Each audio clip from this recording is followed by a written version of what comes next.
In this episode of the Project Management Podcast, we talk about my book, The Power of Project Leadership, the second edition. And I'm going to give you lots of good tips on how to be a better project leader.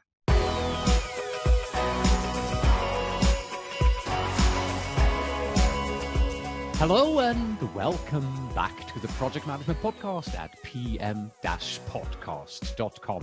This is episode 436 and I'm Cornelius Fichtner. Nice to see you. Suzanne Matson is back on the show today to talk about many of the leadership concepts that she puts forward in her new book titled The Power of Project Leadership. And we have a lot of great tips for you, all taken from the book. That is how I started episode 309 back in 2000 and something, which is when she was on the program to present her book, The Power of Project Leadership. Well, she's back. The second edition is out. And here is what we read about the book on Amazon. Projects and work environments are becoming increasingly complex with more stakeholders, dispersed teams, and an unprecedented rate of technological change.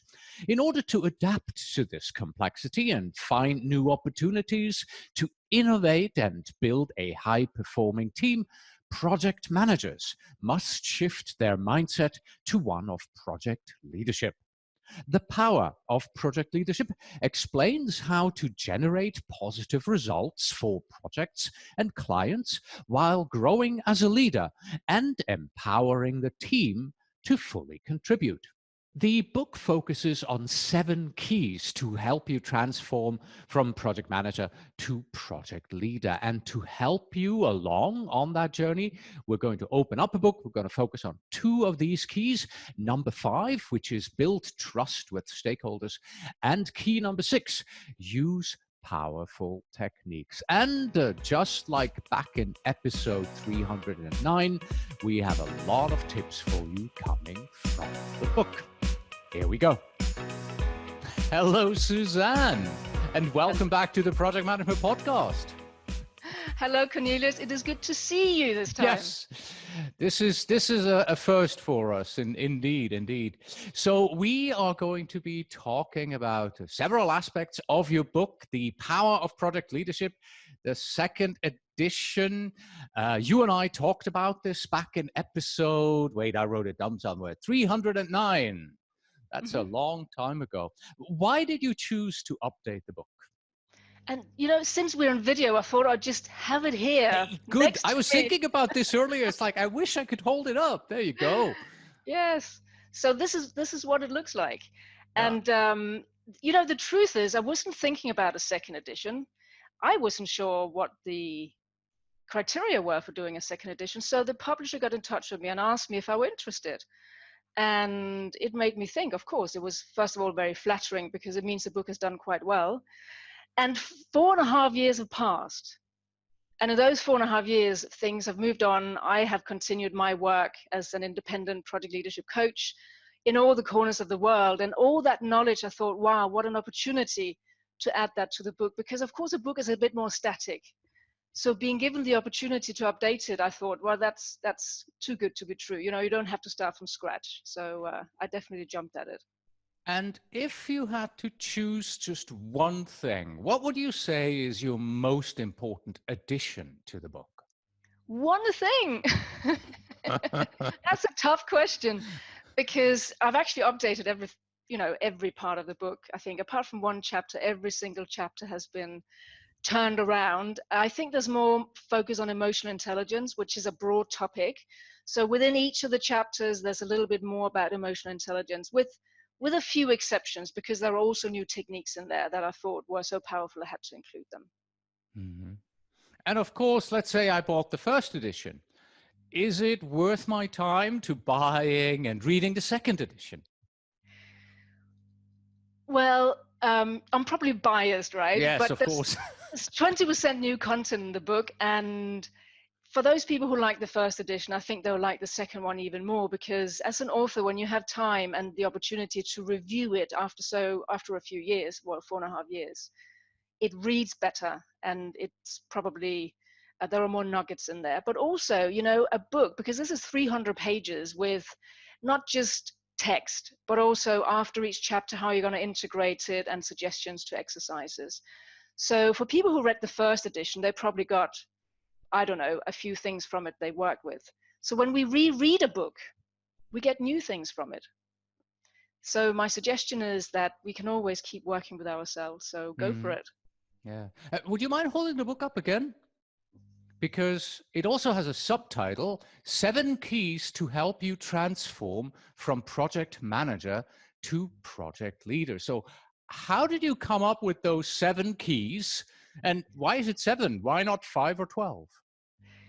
Interesting. I don't think anyone has ever asked me that. And this obviously goes back to the first time, well, the first edition I wrote.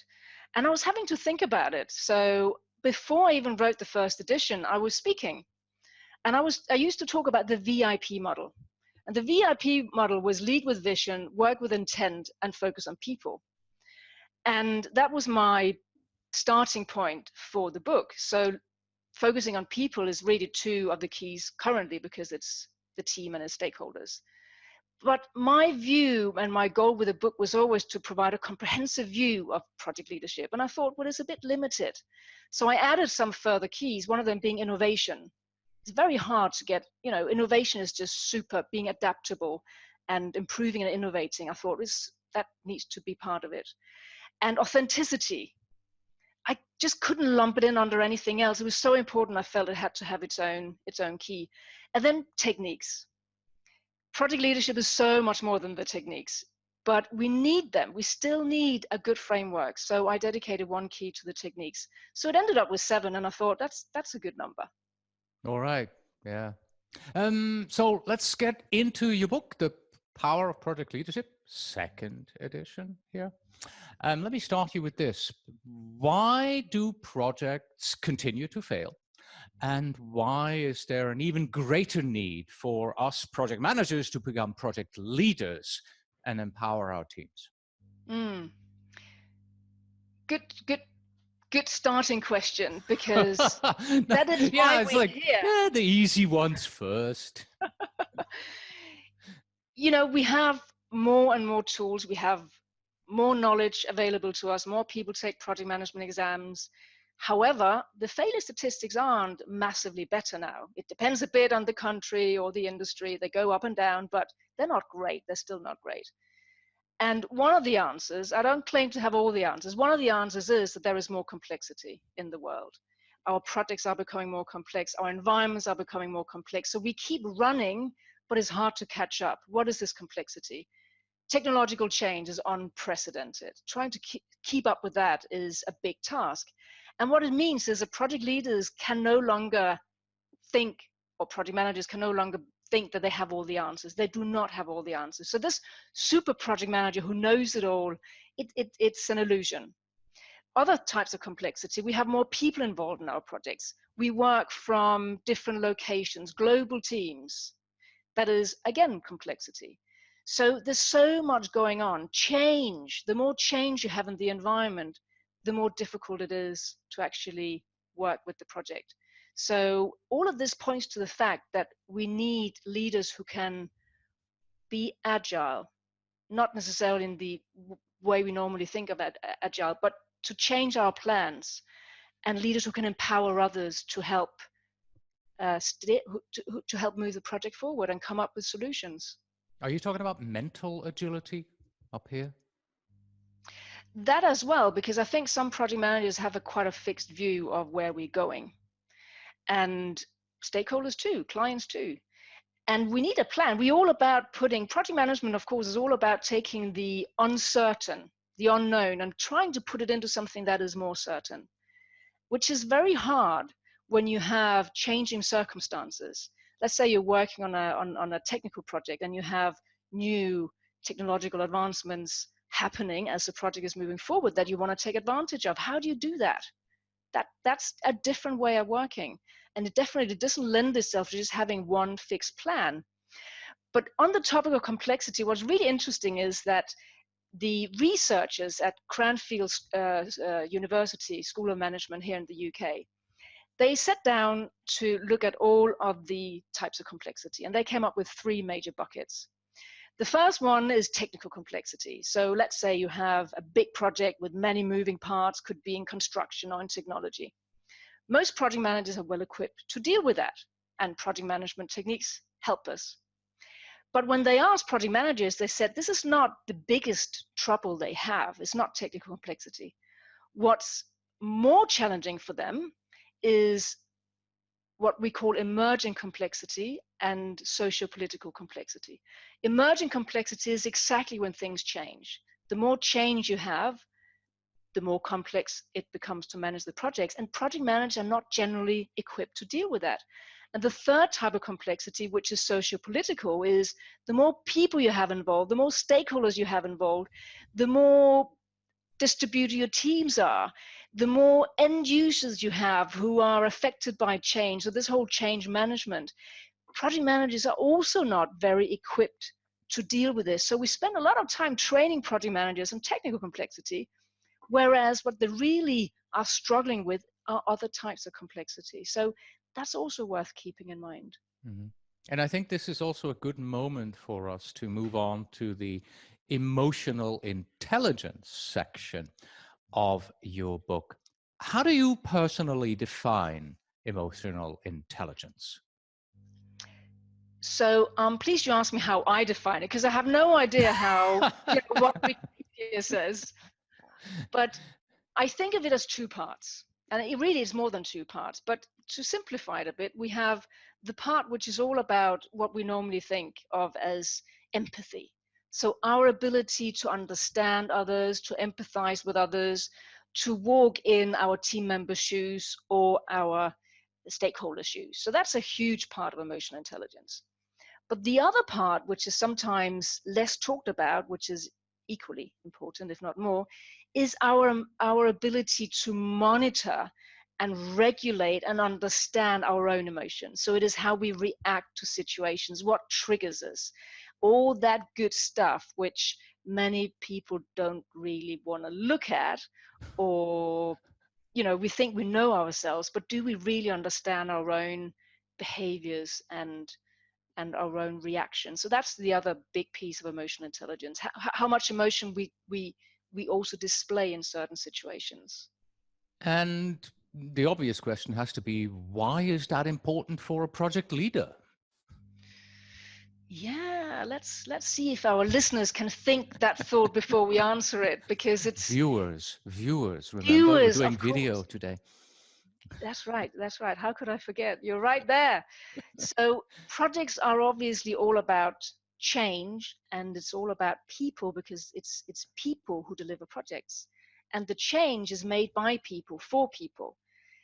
And people, whether they are part of the project or whether they're at the receiving end of the project or whether they're stakeholders, they have emotions. And we sometimes think that, no, I turn up to work, I'm perfectly rational.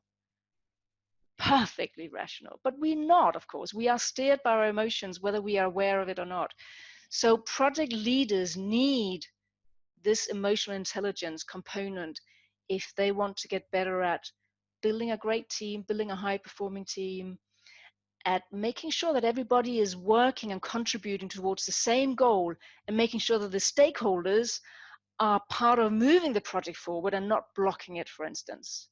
So it's a huge part of it. Mm-hmm. And how can project managers develop their emotional intelligence on the way to becoming a project leader? Are there any quick wins, or is this just something you've got to work on it? You have to read books, you have to go to courses, you have to fail and learn from it. Is there anything you could recommend? Yeah, and most of them are quite, I wouldn't say boring things, but they're not exciting. They're not like enroll in a course. I would say it's about slowing down and noticing what's happening, which is actually in itself quite challenging because we are always onto that deadline. So it's about beginning to notice my own behaviors. So at the end of the day, it's really good to do some journaling, some reflection and journaling.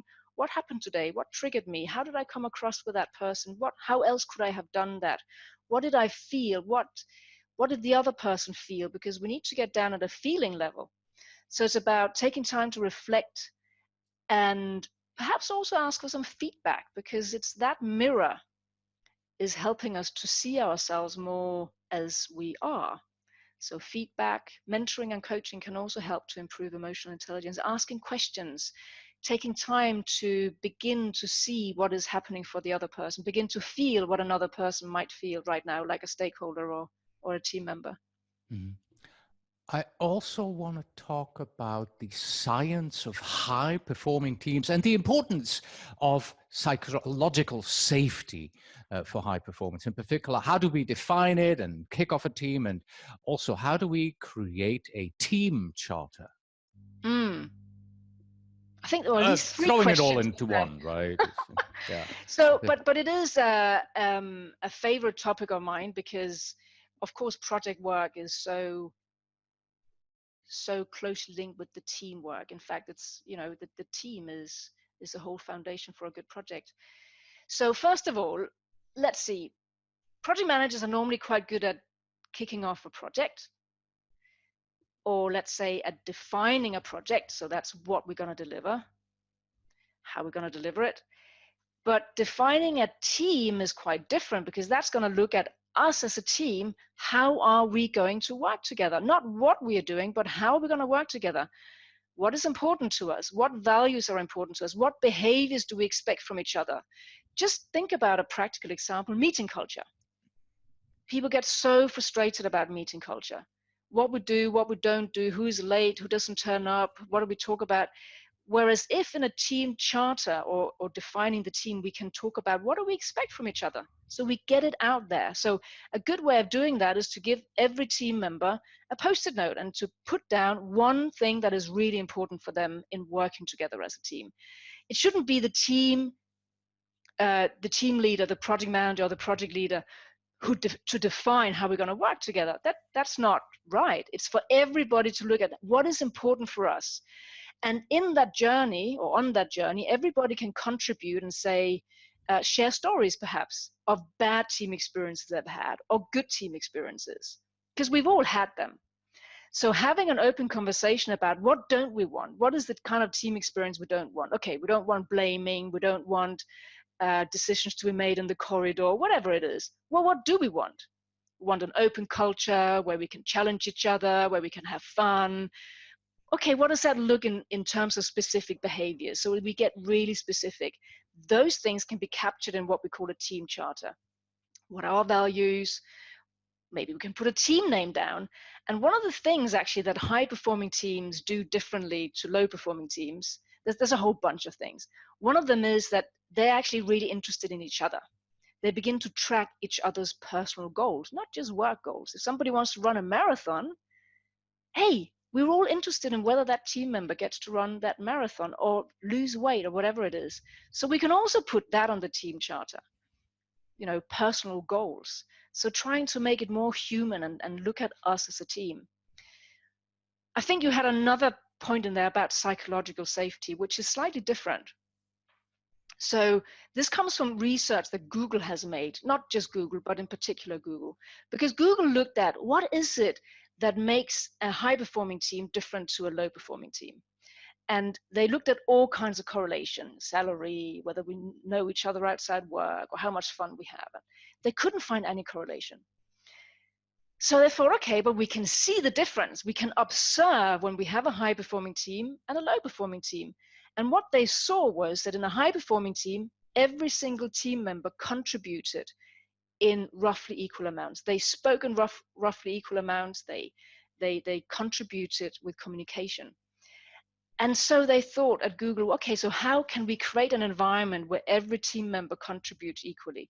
And that's when they came to psychological safety, because if all the introverts are to contribute and speak and challenge and share ideas as much as the extroverts, they need to feel psychologically safe.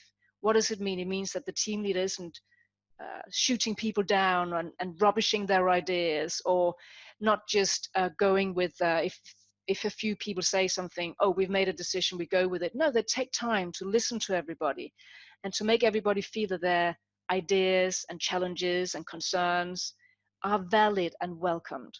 It's a huge topic, but it's very interesting and perhaps a bit counterintuitive, because as project managers and leaders, we want to make quick decisions. If 3 people agree to our decision, we're out there, majority vote. But it is important, at times at least, to slow down and make sure that everybody is on board. Mm. And why do you think is it that we project managers have a tendency to define everything on the project? Scope, budget, schedule, but very rarely do we actually go out and say, okay, let's define our team as well. I think we're not trained in it, and I think we're not used to talking about behaviors. Behaviors. What do you mean? What we're going to deliver? How we're going to deliver it? How It's are you going to awkward, isn't talk? it? Because it's you come together with new people, often new people in a room, and you're suddenly supposed to talk about how are we going to behave with each other, and well, how do I know who you are and how you are, and so I think that the awkwardness of doing that is also probably hindering people. Absolutely. You know, I run quite a few facilitation sessions, training sessions, kickoff sessions, and I often start with setting ground rules. Not my ground rules, but for everybody, as I said, to take a post-it and write down what behaviors, what expectations they have of each other. Some people get it. They write trust, or they write open communication, and then I challenge them. Okay, what does it mean? Because trust can look different to different people. So we make it more specific, but then there are the people who can't go there. They're like, what do you mean? What that is difficult. It doesn't fit into a box they know. Mm-hmm. All So it's right. unusual. So I think we've talked about a lot of things right now. We've covered everything around it, but we haven't looked at your book at all. So now we want to go and jump into, you suggested chapter 5 and 6 of the book. Chapter 5 is build trust with stakeholders, and 6 is, let's see, use powerful techniques. So first of all, chapter 5, build trust with stakeholders. What is this chapter all about? Yeah, so I think the title gives it away a bit. Mm. It's everything to do with building a connection, gaining buy-in, gaining trust, improving communication with a stakeholder, and also examining different personality types so we can understand our stakeholders better. So of course we know stakeholders, anybody who is affected by the project or who can affect the project, and really on beginning to empathize and understand what's going on for the stakeholder. In a lot of the work I do, I come across project managers and leaders who say, oh yeah, the client is, and I won't say what they say, but they don't necessarily use flattering words about the clients. There's conflict, and it's the client's fault. And we begin to work with it and look at, well, what does it look like from your client's point of view? How might they view the situation? And the client is as tense as a project manager. So that's what this chapter is about. It's about beginning to break down and look at how we can create a better collaboration with the stakeholders, with everything that it involves, all the different angles. So, how do you recommend that we build trust with our stakeholders then? There's a lot involved. I use to make it more simple. I've actually got a model where I've tried to simplify into 4 elements what trust is all about. And the first element is competence. And perhaps for the viewers, they can think about one person right now with whom they would like to build better trust, because sometimes it's easier if we have one person in mind. So if you want this particular person to trust you more, firstly, competence. That's what they'll look at. Are you competent? Are you a competent project manager? Do you know your techniques? Do you know your tools? Do you have experience? Or are you a graduate who might be very nice, but who hasn't got that professional background yet? So for most project managers, this is not actually the problem. Most project managers are professionals and they are competent. So the second element then in building trust is about connection. And connection is whether you are able to make a connection with the, let's say, a stakeholder or the other person, and whether you can, and actually empathy comes back in the whole emotional intelligence, because one of the biggest gifts we can give somebody is our attention and our time. So are we able to connect with somebody in that moment that where we are talking to somebody and make them feel that we understand them? Yeah, we all want to be understood. Stakeholders, team members, they want to be understood. So that's the second key, or the second part of building trust. The third one is honesty. Honesty / reliability. They're a bit different, but let me give you an example. Many project managers want to do it very good. They end up overpromising. Of course, I can get those minutes out to you today. Of course, I can do that by the end of the week. And oh yeah, I can do that. I can do that. They write it all down, but they don't deliver it. And when they don't deliver it, although they had good intentions, it has a negative impact on trust. Their clients feel that they cannot rely on them. So honesty / reliability, I've grouped under one, because it's not that we're lying, but we're not completely honest with what we can do and what we cannot do. Honesty is also about being honest about the risks and the issues on the project, not sweeping anything under the carpet. You don't want your client to hear that the project is delayed in the corridor or from somebody else. You've got to be honest about where we're at. And of course, we know it provides solutions rather than just problems, but you have to be transparent. And that leads us on to the fourth element of building trust, which is clear communication. You can be competent, you can connect with somebody, you can be honest, but if you're not communicating with your client, they have no idea.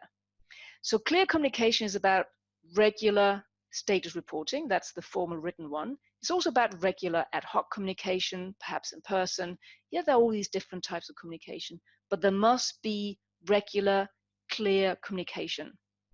Nothing about hiding behind our desk and hoping that the client doesn't see us. So, so they're the four elements, broadly speaking, to building trust. You mentioned to me that the 4 levels of communication is a new part of the book. That's a new edition, right? We haven't talked about that one yet, right? But since we're talking about communication, what are the 4 levels all about? So just on a high level. So the 4 levels, if you imagine a pyramid, I actually printed this out. I might hold it up so that the viewers can perhaps take a screenshot, right, or they can just. This is actually one of the images from the book. So okay, I guess the viewers can pause the screen if they want to have a look at it again. So it's a pyramid, as we just saw, and it's like an iceberg.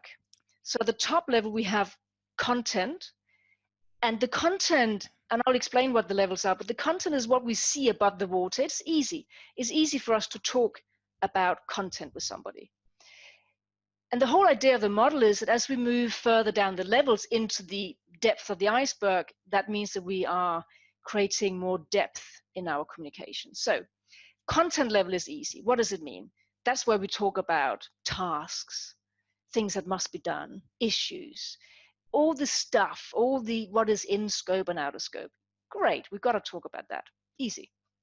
The second level is procedure or structure. As project managers, this is also relatively easy. This is about how we're going to do it. So planning, monitoring, control, when things are happening, sequencing of events. So hopefully project managers are quite good at that too, because it's putting structure around that which we are delivering. So the 2 first levels of the model, fairly okay, but the last 2 levels are really challenging. The third level is interactions and behaviors. We already talked about behaviors. And the last level is emotions and feelings, will you believe it? So I think we already touched upon it before. If we want to create better relationships with team members or with clients, we've got to be able to go and talk about our behaviors and talk about our feelings. And I have a little sample dialogue here that might be useful for those listening in and watching. So let's imagine that this is a project manager who's starting off a new project. And at level 1, they're with the team. At level 1, they might say something like, it's pretty exciting that we finally get to start this project. We have already talked about the deliverables. I'd like to spend a bit more time explaining the benefits and why this is such an important initiative for our customer. Good stuff, but it's at the top level is content, right? Easy. Second level, which collaborative tools would you like us to use? Who will make sure that we get the communication platform up and running by next week? So it's more about how we're going to do it. The third level, now we get into behaviors. I would like all of you to write down one ground rule for how you would like us to work together on this project. This could be any type of behavior that you feel is important for a well-functioning team. And the last level, how do you guys feel about the project? Is there anything else we need to consider to make you fully motivated? So actually addressing the emotions. This model can be used when there is conflict, when you need to give feedback. This is a situation that I just mentioned where there are no issues yet. We're just making sure we cover all the levels. But when giving feedback to somebody, are we just giving feedback on the task they're not delivering? Or are we giving feedback on the behavior or the feeling that is giving us, or how the team member might be feeling? That's a much more powerful way to give feedback. Similarly with a client, an unhappy client. The client is unhappy we're not delivering. Are we just getting back to them and saying, oh, but we'll deliver next week? Content. That's not satisfying them. Or are we going to talk about behaviors? Are there any other behaviors you expect from me as your project manager? How are you feeling about it? How am I feeling about this situation where we're running late? It changes conversation when we go to those deeper levels. Mhm. I also noticed that in the first level, the sample dialogue you had was a statement, and all the others were questions. Mm-hmm. So would it be correct to say that if you want to really go deeper into the feelings, the motivations, you need to ask questions of your team? Yeah, I can state my own feeling, but I really want a dialogue. Mm-hmm.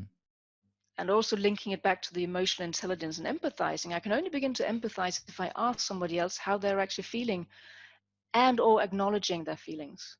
Mm.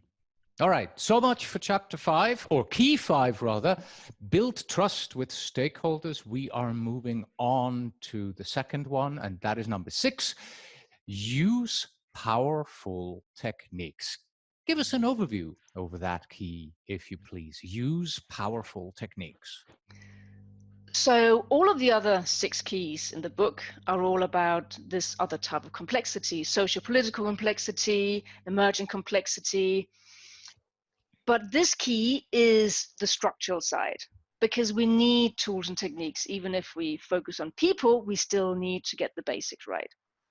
So that's what this chapter is about. It actually sets out, it's not a comprehensive overview of tools and techniques or processes, because that, the PM book is probably better for that.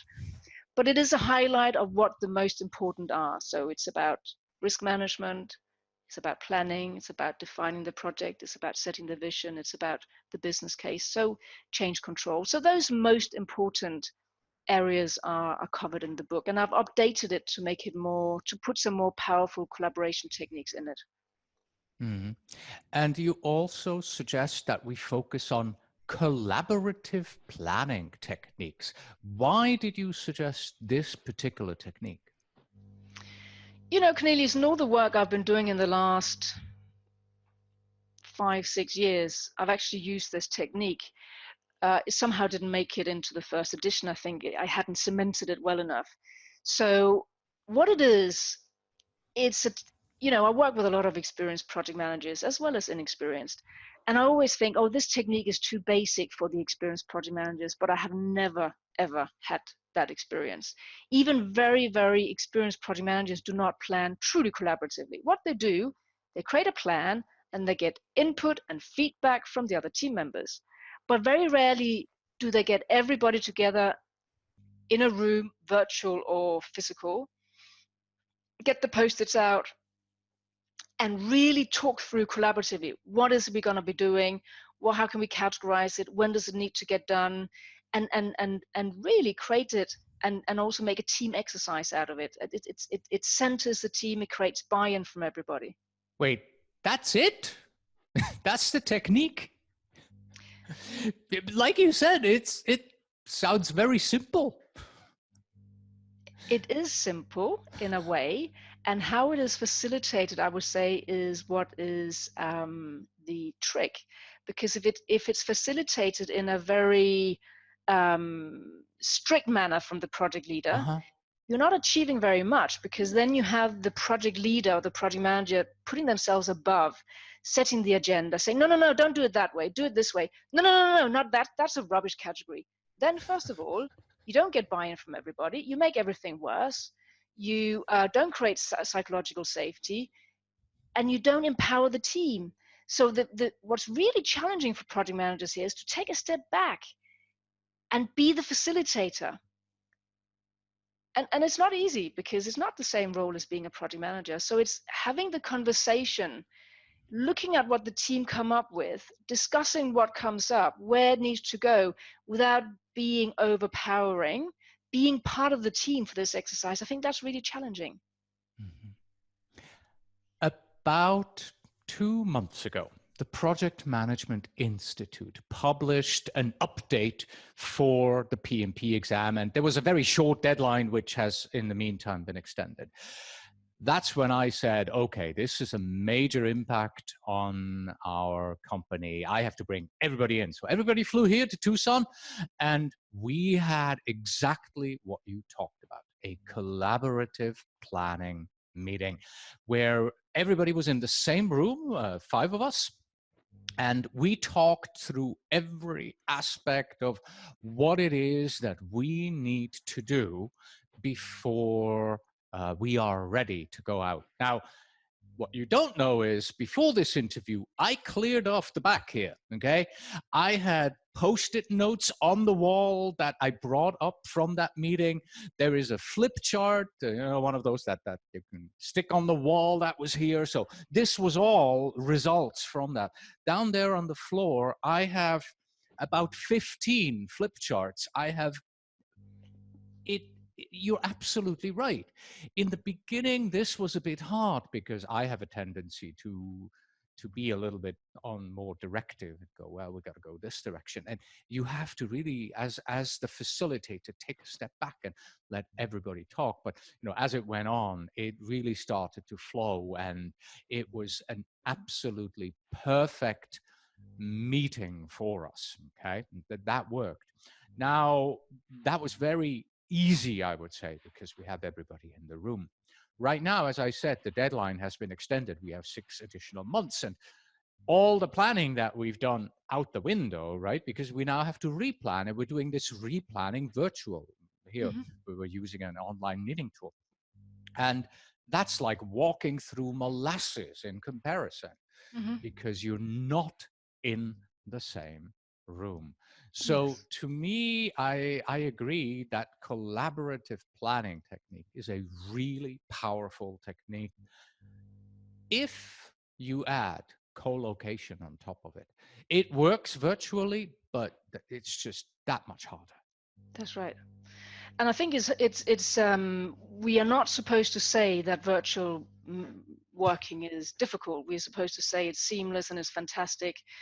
And the truth is, it can absolutely work, but we just need to put in more effort to make it work.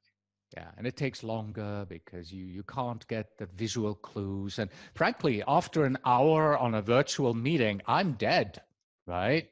Whereas if the team is in the room, you can go for 2 hours and suddenly you notice, oh my God, we should have taken a break a long time ago, right? And everybody's still moving Yeah. forward. What I hope that we're moving in a direction, because I think collaborative teams, or not collaborative teams, virtual teams are probably there to stay, and there are many benefits. But to get the team together and to bake that into the estimates and the budgets of getting the team together at certain set times when we kick off the project, when we plan the project, that would be a nice time to use the collaborative planning techniques, because it's not just about the planning as you've experienced. It all comes together. It's like it's a higher synergy. It's team building as well. We're all in it, so it is. It should be well worth the expense of flying people in. All right. That's it for key number 6. Use powerful techniques. We're moving to close this interview here. As always, I like to ask this question. Suzanne, can you open up your bag of tricks for us? What can our viewers do today in order to go from, project manager to project leader on their projects? it's such there's so many things we can do, right? So it's hard to boil it down.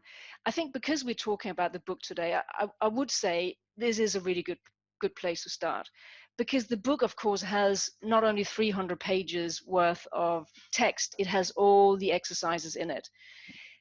So apart from that, or in addition to that, it is, I would say, first of all, about gaining an understanding of where I am today, like a good baseline. If I want to change something, if I want to go from project manager to project leader, I need to understand where I am today. So I need some kind of mirror, some kind of leadership assessment, some kind of understanding. You said just a moment before that you have a tendency to be more directive. And that's your own assessment. What were to happen, and maybe you have done this, if you asked 5, 10 peers or collaborators or team members or clients for feedback? That's when we get a really good view of where we are already and what we perhaps need to work with. So I think that has to be a starting point. And too many people are worried about asking for feedback. But it's in our own best interest. We can ask very simply, what should I continue to do, start doing or stop doing? Or we can find an assessment tool online, do it anonymously, get input from others. But I would say that's a really good place to start. You're smiling. I think you're thinking about something. No, it is a good place to start. Absolutely. Get feedback, ask yourself, where can I improve? Yeah. And then because we've talked so much about emotional intelligence today, I would say that is really another good place to dig in. Begin to observe ourselves more. Begin to look at how we feel in certain situations, how we react in certain situations. Count to 10 before we just react and create a more conscious response. And also on the other side of emotional intelligence, begin to slow down, notice more what's going on for other people, begin to ask ourselves, what does it feel like to be my client right now? What does it feel like to be this team member right now? That they're not easy, small, tick in the box, do this, but that's really where we need to start. It all begins with ourselves and our own interactions. Mm-hmm. All right. Once again, the book is called The Power of Project Leadership, 7 Keys to Help You Transform from Project Manager to Project Leader. As Suzanne has said, it's about 300 pages thick, published by Kogan Page Limited, and written by our very own Suzanne Matson here. Suzanne, thank you so much for your time today. It was lovely being on your podcast again, this time with video. Really enjoyed it. Suzanne Matson is a leadership coach who provides executive coaching, leadership development, project management, training, and consults with organizations on how to improve their project leadership capabilities. And that's it. Thank you very much for joining us today. Please visit pm-podcast.com for show notes, links, transcripts, and PDU information. Our email address is info@pm-podcast.com. And finally, we have this quote from the movie A Bug's Life. First rule of leadership: everything, absolutely everything, is your fault. Until next time.